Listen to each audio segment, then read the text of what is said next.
Assalamu alaikum warahmatullahi wabarakatuh. Boliin Islaamaa viidiyoo gabaabaa kana shirnaa godha. Zamana amma jirru kana keessatti bakka deemtu hunda fakkaachuu qabda. Nama arkitu hunda gammachiisuu qabda. Bakkuma namni deemuu qabda. Dhugaan dubbadhetti nam tokko wajjinuu waliin taatu. Kun haraami, kun akkasi, rabbiin akkana je, nabiin akkana je'een ja'atti alayhi salaatu wassalaam. Nama tokko wajjin waliin taatu keessattuu warra siyaasaatii wajjin waliif hin galtu. Hadiisaas akka isaan fedhanitti fassaruu qabda. Aayata rabbiitis ta isaan fedhan keessaa haasoytee ta isaan hin feene dhiisuu qabda.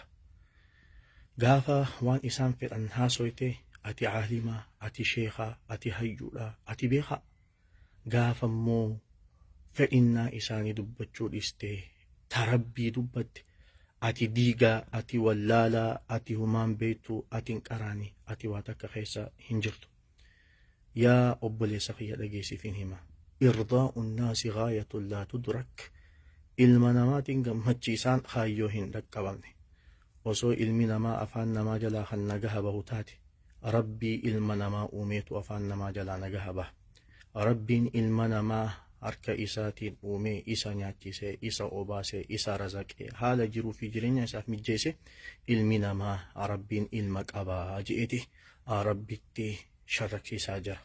Inna fi dhaalika la dhikraa liman kaana lahu qalbun aw alqa as-sam'a wa huwa shahiid. Assalaamu alaykum.